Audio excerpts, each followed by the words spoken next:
Good evening, everyone. We are starting our webinar. As you know, like the title of this webinar is how to write a research paper. We have three speakers for this webinar, the Miyako, Simran, and Nazube. They all are the member of SRC, it's Student Research Committee, Asia and Oceania of IAPSS. So we are starting with our first speaker, Simran.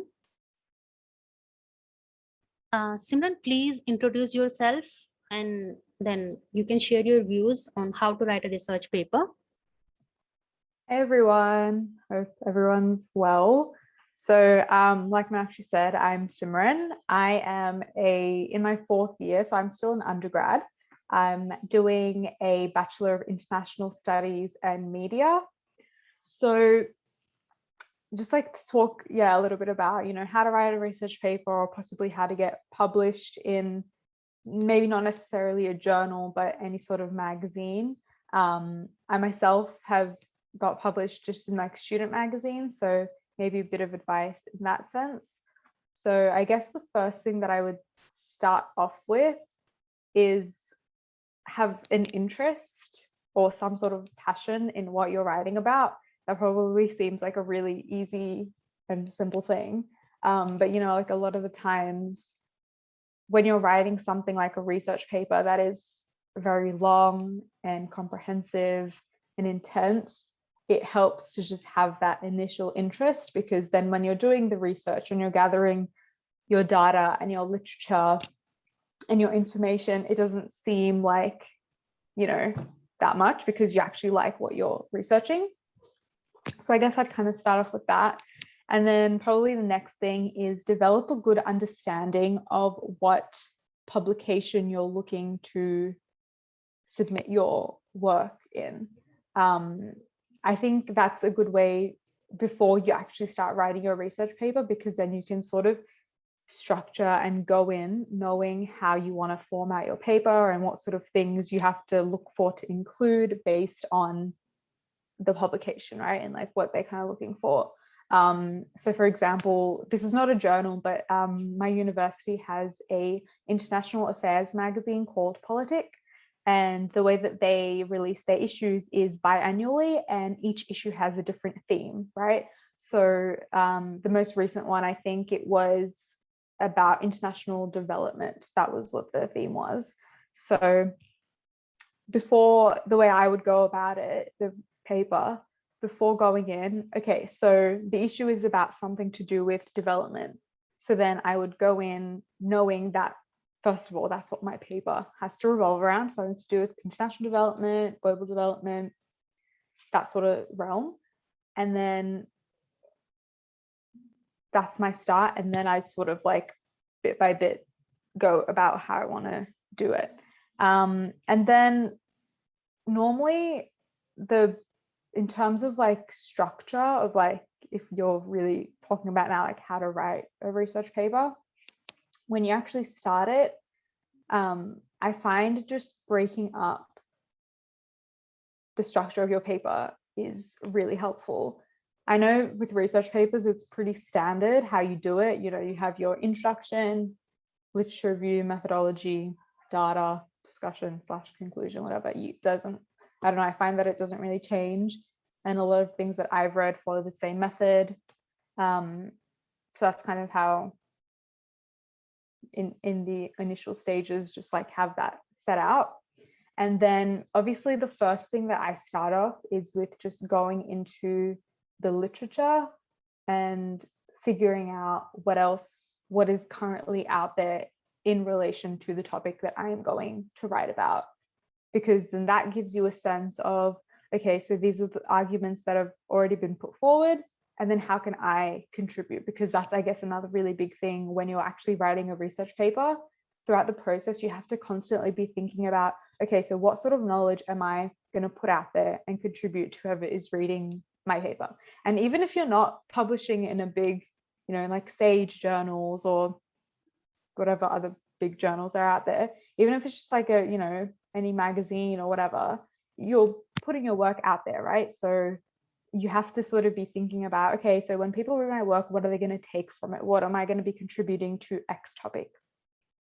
So that way, when you have your literature, when you start out with like your body of literature and you're kind of sifting through it and you're filtering through it, that's something that you should probably keep in the back of your mind is, okay, based on whatever's already out there relating to my topic, what unique thing am I going to pull out, or what gaps am I going to find, and then sort of go from there. And I find that I pretty much, since my like second or third year, that's pretty much how I've gone into most of writing my research papers, or whatever, any sort of article that I'm doing. But yeah, I sort of find that the best way. But yeah, that's kind of, I guess, a little bit of an intro into how I would go about it.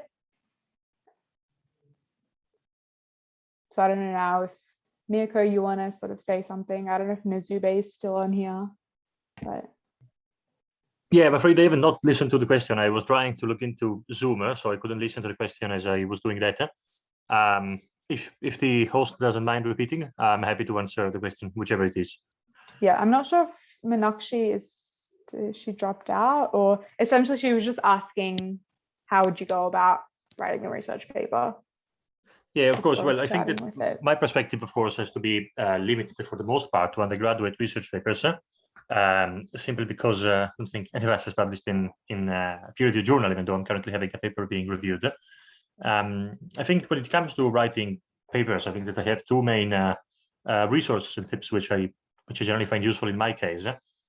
One is forcing myself to write something to start with. So I really found that useful. So I'm generally someone who likes to write something straight away in a complete manner, and I can do it. It happened to me that I once wrote, I think a 9,000 words thesis in a couple of days, and it worked out fine, and it was marked quite high. So that can happen, and it works, but I don't think that is sustainable when you want to do something which is more self-driven and you're not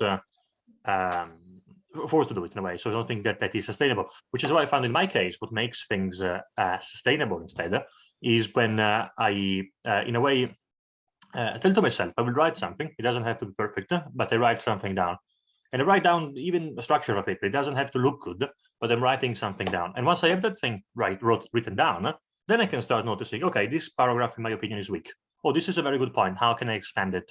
Oh, the grammar there is terrible. Let's correct it. And as I do that, the paper really takes shape. In that way, it becomes a much easier reactive process rather than necessarily a proactive one, in which you need to in a way, choose what to find, which I think sometimes is a bit unsustainable.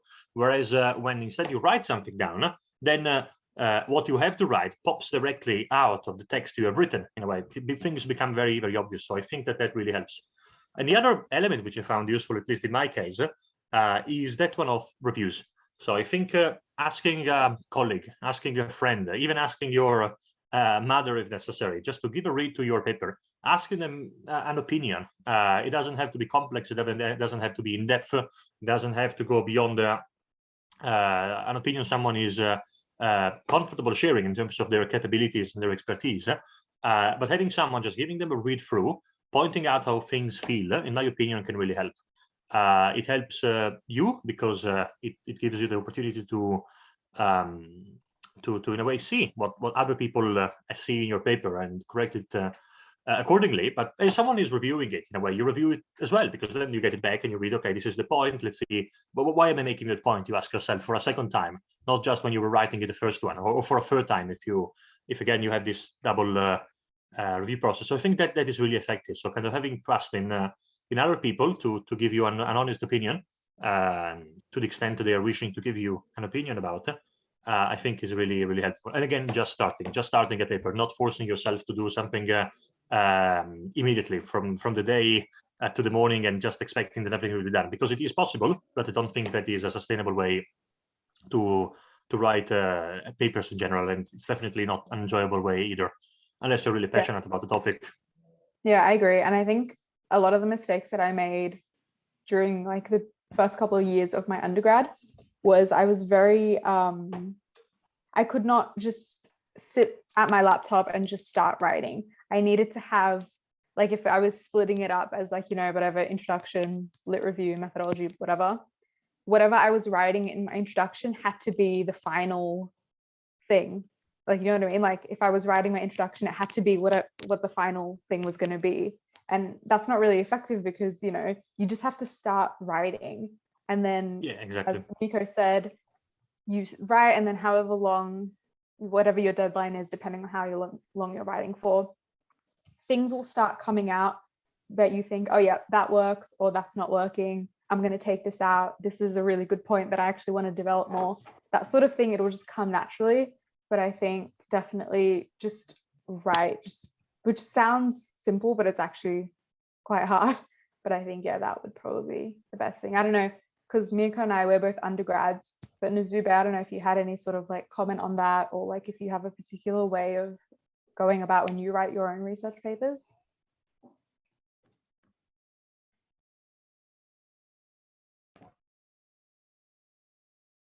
Did you ask me or?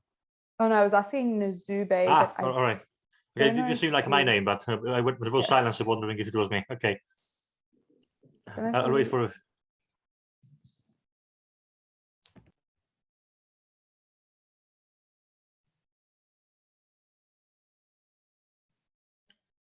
All right, maybe there are some connection issues.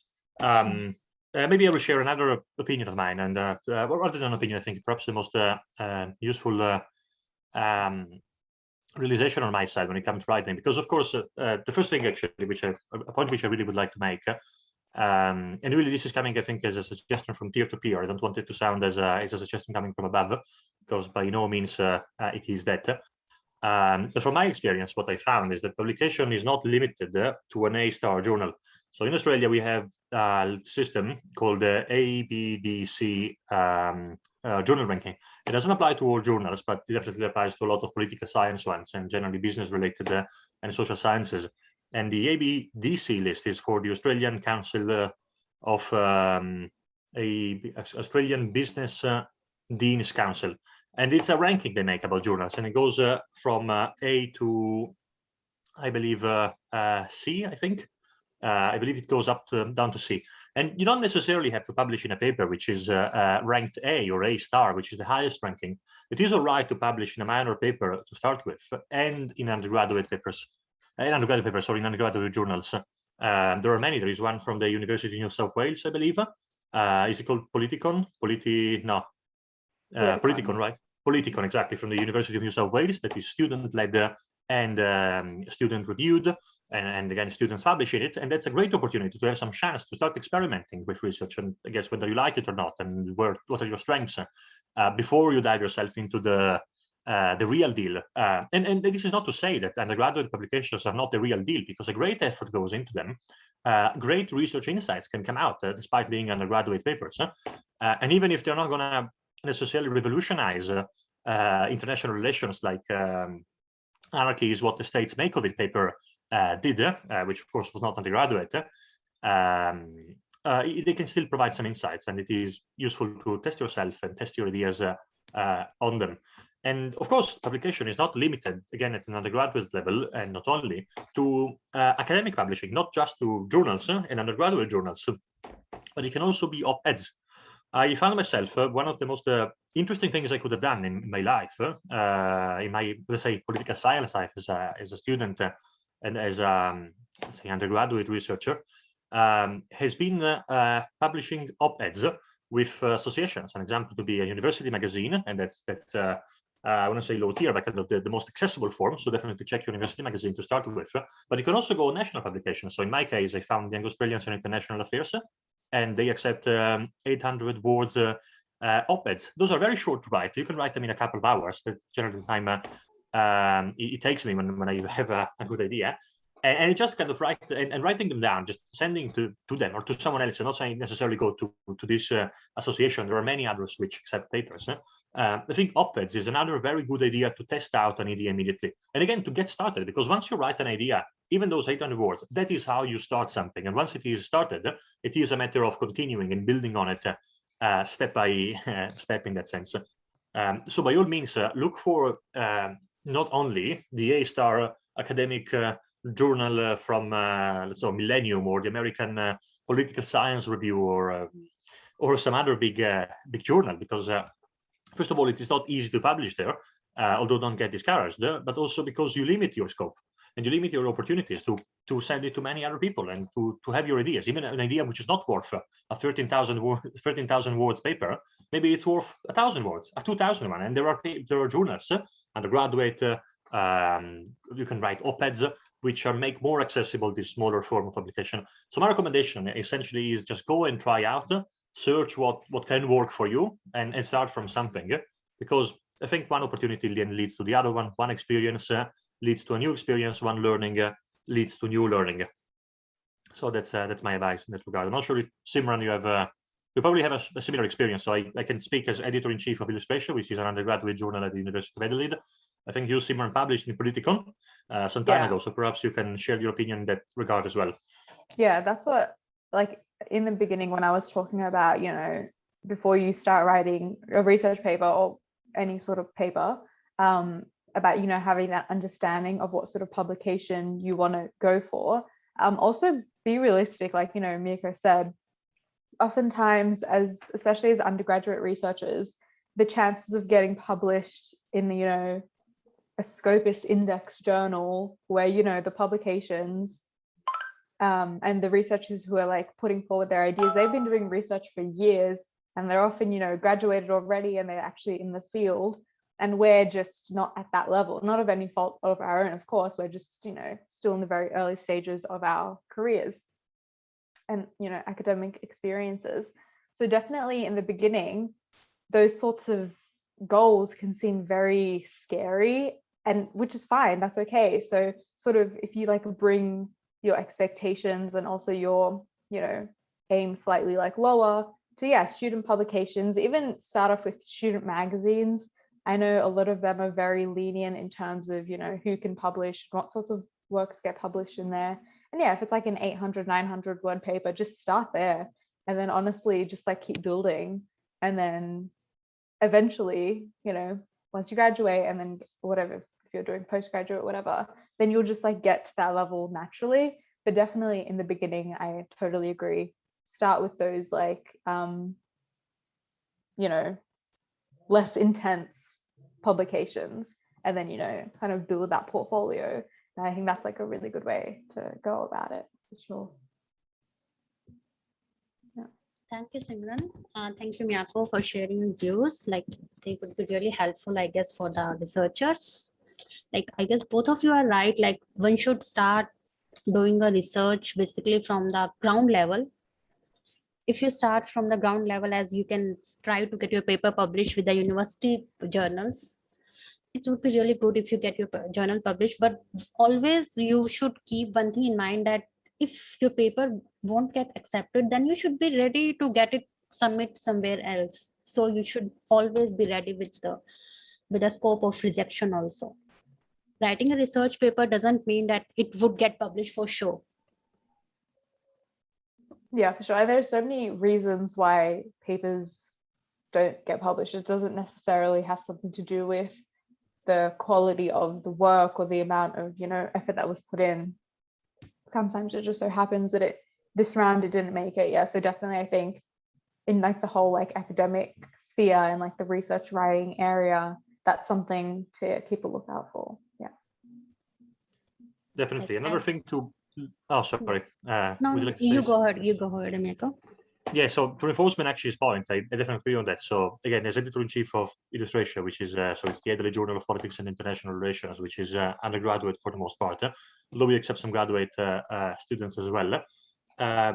We are now, actually, we will soon have an open submission bracket when everyone can send their pitches, their ideas, their papers. And actually, by all means, so if you want, send the stuff to us. So search for Illustration. But the point is not that one. The point is that, of course, we have a limited number of editors available. We have a limited number of reviewers available, and we have a limited number of pages available in which you can publish. Of course, we cannot have we have an annual issue, so publish once a year, and it cannot be excessively long. We cannot have hundreds of papers in it. We cannot have 50 papers in a single issue.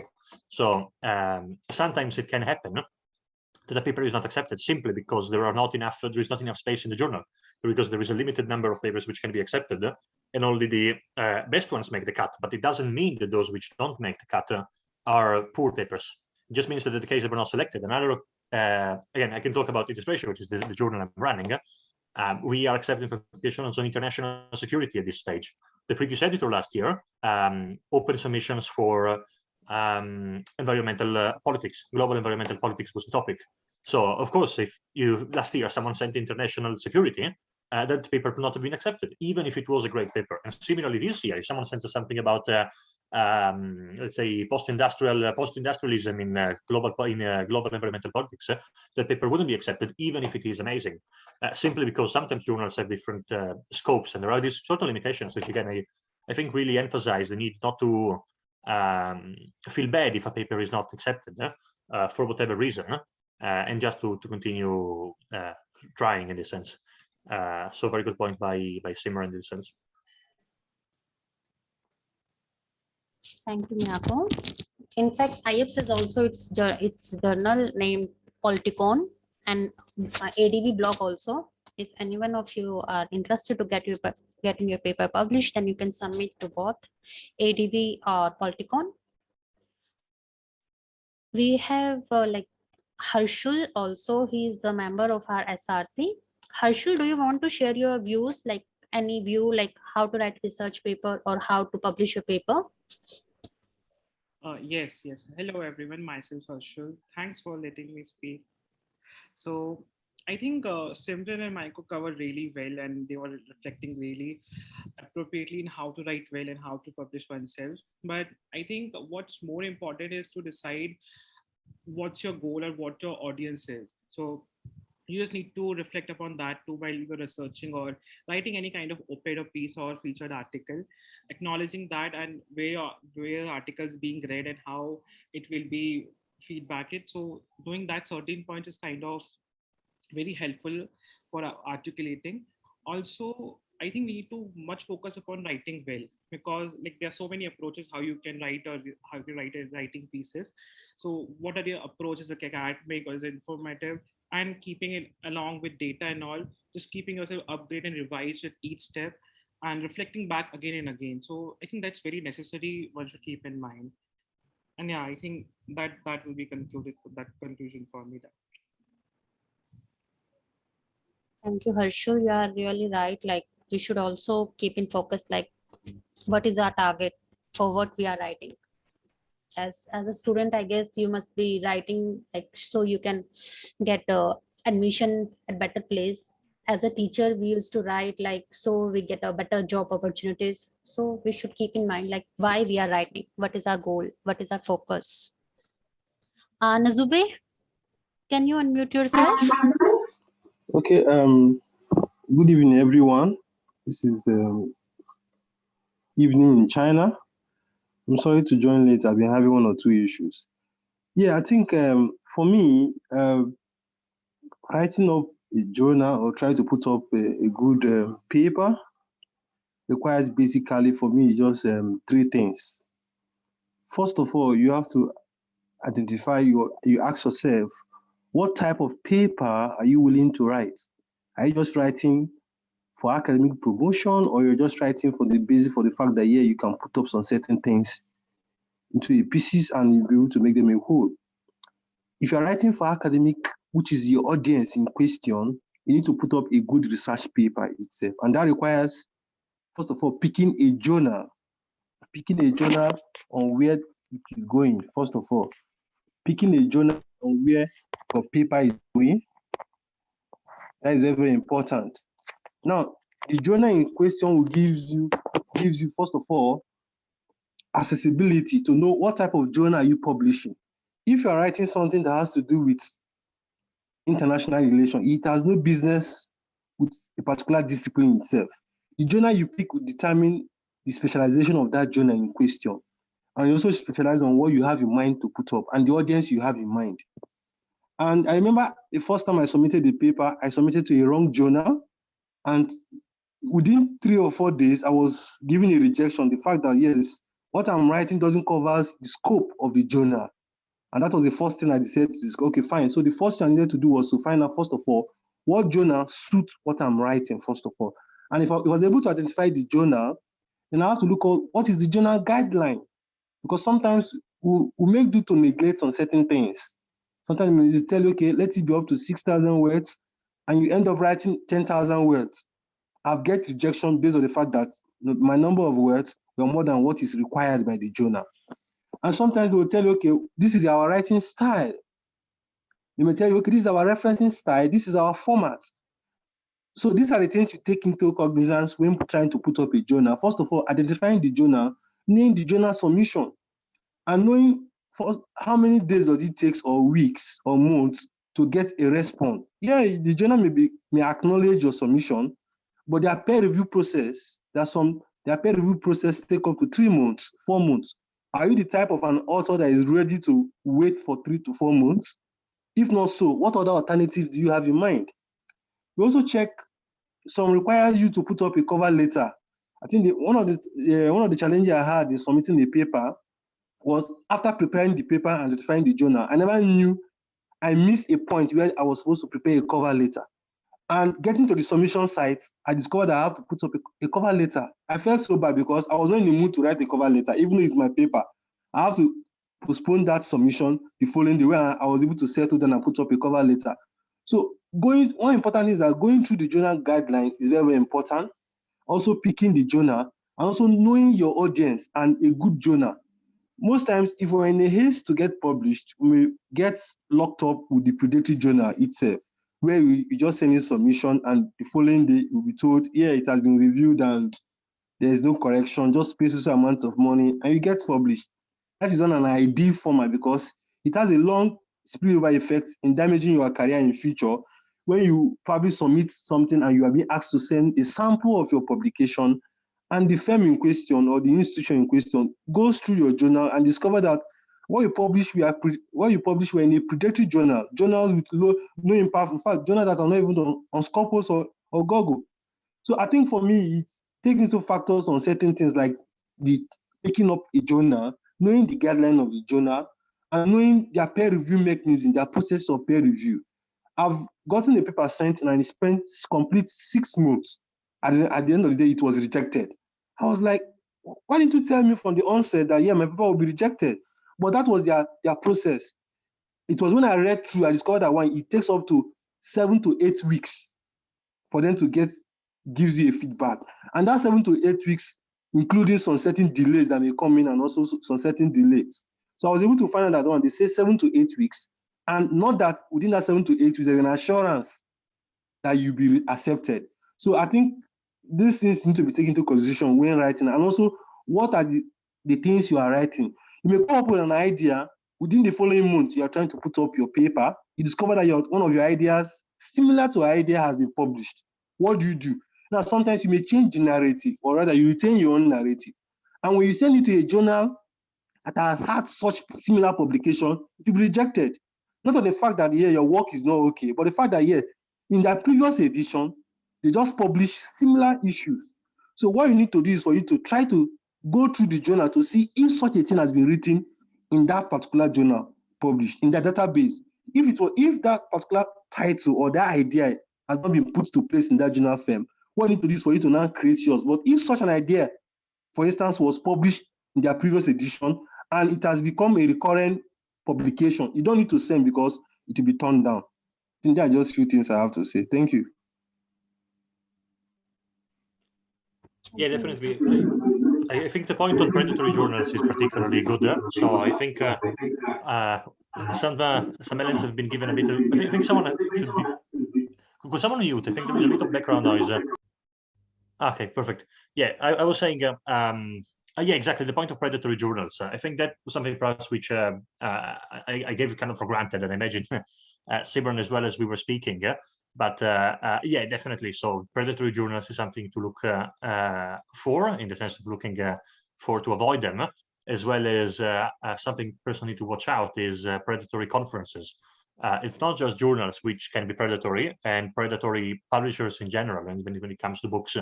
So it is very important to be careful about that. And generally, a red flag is to see if they ask for money to publish. So some ask for money to publish, which is called many open access journals. They may ask money to make them open access, and that's legitimate. But generally, when they ask money, I think it's very important to be careful. There are some lists online which can be found, and generally your university should have advice on it. So by all means, check that one out. And the other element, again, of course, scope to journal is something, as I said, Zoom, I definitely be on looking for it. And when talking about reviews, I think that rather than just talking generally, I can talk about my experience. I have a paper currently being reviewed. It took 6 months before I received back with my co-authors, before we received back our review. So it was nothing which we approximately 6 months. So there was nothing you can do. You just wait until you get your review back, and then you address the review, of course. So that's something to keep in mind. And something which can help in that sense is looking at the journal frequency of publication. So some journals publish every week, some journals publish every 2 weeks, some publish every year, just once. So I think that's a very good tool to gain an understanding of how long the review might take, and how often, how soon your paper is likely to be published. Of course, if it's a yearly issue, you're not going to see your paper published until the end of the year in the best case scenario. And if you miss that 1 year, you're going to wait another one. So that's something to look for. Thank you, Miyako. Thank you, Mizuri. You are actually right. Like, we really should be aware of predatory journal, and I guess patience is really necessary while writing the paper and while getting it published. If you have a patience, then you can get your paper published. Otherwise, Yeah, I just want to chip it in. I don't know. Can I say something, please? yeah, please, Mizuri. Yeah, one thing also I discovered is that sometimes there is an impression that, oh, because you have done so and so particular work, and the work in one particular client or section of a society was deemed to have been fit. Therefore, when you extract a paper from it and you send for publication and you get such criticisms, constructive criticisms, there's this perception that, oh, these people don't like what I published. Because I review for editorial in Politicon, and I don't know if I'm supposed to say this, but a paper was sent to me for review. And when I look at the paper, the individual claimed that such paper has been published, in fact, it was from his or her thesis, and this thesis has been deemed certified. And now in the paper, now when the person extracted it for publication, I find it difficult to lay down the ideas the person is trying to convey. I find it difficult to try to look at, first of all, the structure, the organization of an article is very important. Some people put methodology at the end of a work. Some people the organization also tells a lot. I believe that a paper should first of all have an introduction. If you are putting up a methodology, that will be after the introduction. Then if you have a review of related literature, the theoretical framework, then the substance of your argument. But in this context, the paper appears to change a different narrative, a different structure entirely. And the argument, as if, I don't really know how to put it, but I was finding it difficult to get the message of this author itself, which the manuscript tend to possess. But this particular work or the idea has been certified, deemed fit in the particular institution. So the person felt that, yes, I don't know the idea that goes through the person when I sent him my own correction, what I felt was necessary. I have to give a suggestion on what may likely save, or rather, should I say, a narrow escape on the person to what I call the panabitting, to panabit the paper, to restructure the paper by giving the person, if such structure is being taken, the person can convey these ideas, partition these ideas in these sections. That will be able to make sense, because I find out that the person was able to put what was meant to be in the introduction in the theoretical framework, what may meet in the theoretical framework in the introduction. So a mixture. So, but the idea was deemed to have been certified by an institution, but in terms of extracting, so students also find it difficult. Okay, fine, your thesis has been certified. Now, how do you extract? What are the things you extract? And what are the formats you put into place? What are the organization of an idea you tend to put for us to see that, yes, you are conveying the message to the audience? Thank you. Thank you, Nazube. Like, we were all actually missing the structure of the paper. You very well highlighted that part. Like, we should also follow the structure of a paper. We should have a good structure. Anyone from the audience if they have any question or any other point to share, they are most welcome. You can unmute yourself. I just wanted to piggyback off what Nuzube was just saying. Yeah, I think that's definitely such a valid point. And honestly, like when you're writing a research paper, if you literally just Google structure of a research paper, or if you literally just Google how do I write a research paper and you see the structures that are out there, they're literally like 9 times out of 10, literally the same thing, just copied and pasted. So it's kind of that situation where it's like, if it's not broken, don't fix it. So oftentimes when you're like, needing to like structure a research paper, it's already there. Like it's a very set structure already. And it's just a matter of you getting your information to fit into the, whatever the headings. So yeah, I think in that situation where you find that someone's argument, they've like put it towards the middle of the paper and it's just like so confusing. I don't know, maybe some people try to be innovative in that way, but it just sort of tends to fail because research papers are just meant to be very like bam. You're meant to be very, as a reader or as a reviewer, you're meant to know exactly what you're supposed to be reading in the introduction, right? So in that way, I think, yeah, it's just like, if we already know the fixed layout, then just like stick to that. It should be good. Yeah, and speaking of structure, it definitely helps as well looking at previous papers from the journal. So I think when you're unsure, generally the best thing to do is also because sometimes journals will have different type of articles to publish. So if you look at Millennium, they have different types of articles. Regional Studies, Regional Science, for instance, publishes, I think, an early career paper section. They have short articles, long articles.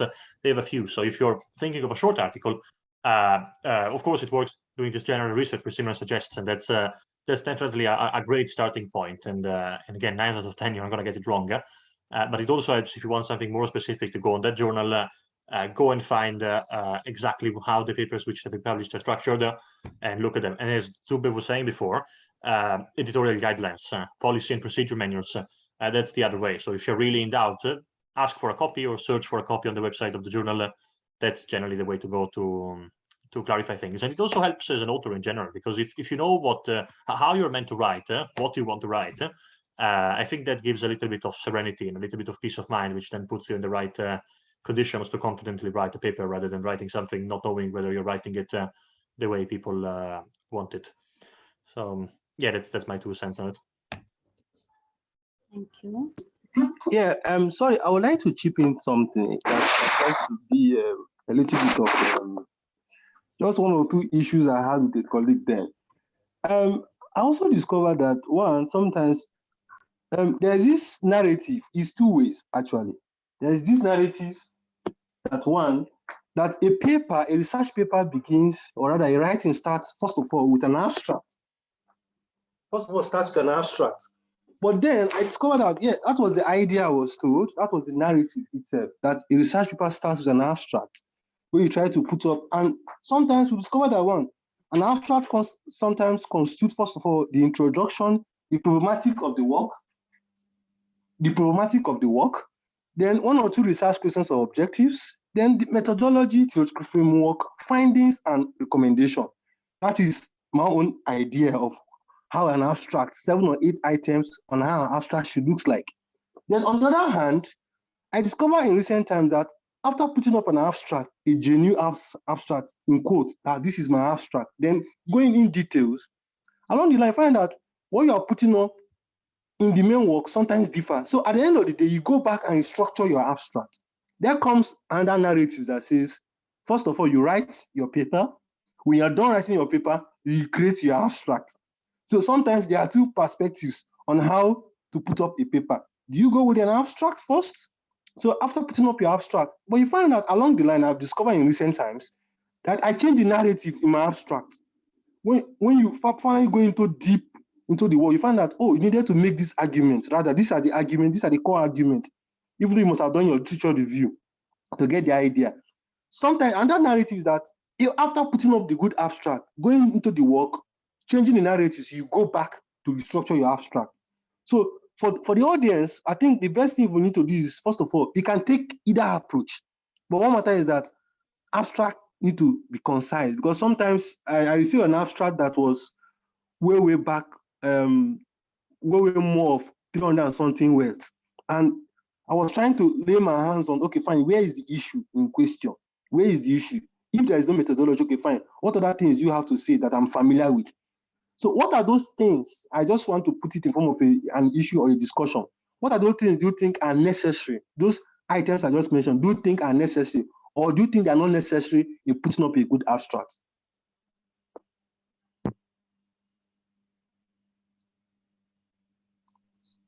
Hello, can you hear me? Thank you, Nazube. Thank you. Anyone from the audience? If you have any points or any query to ask, you are most welcome. You can unmute yourself.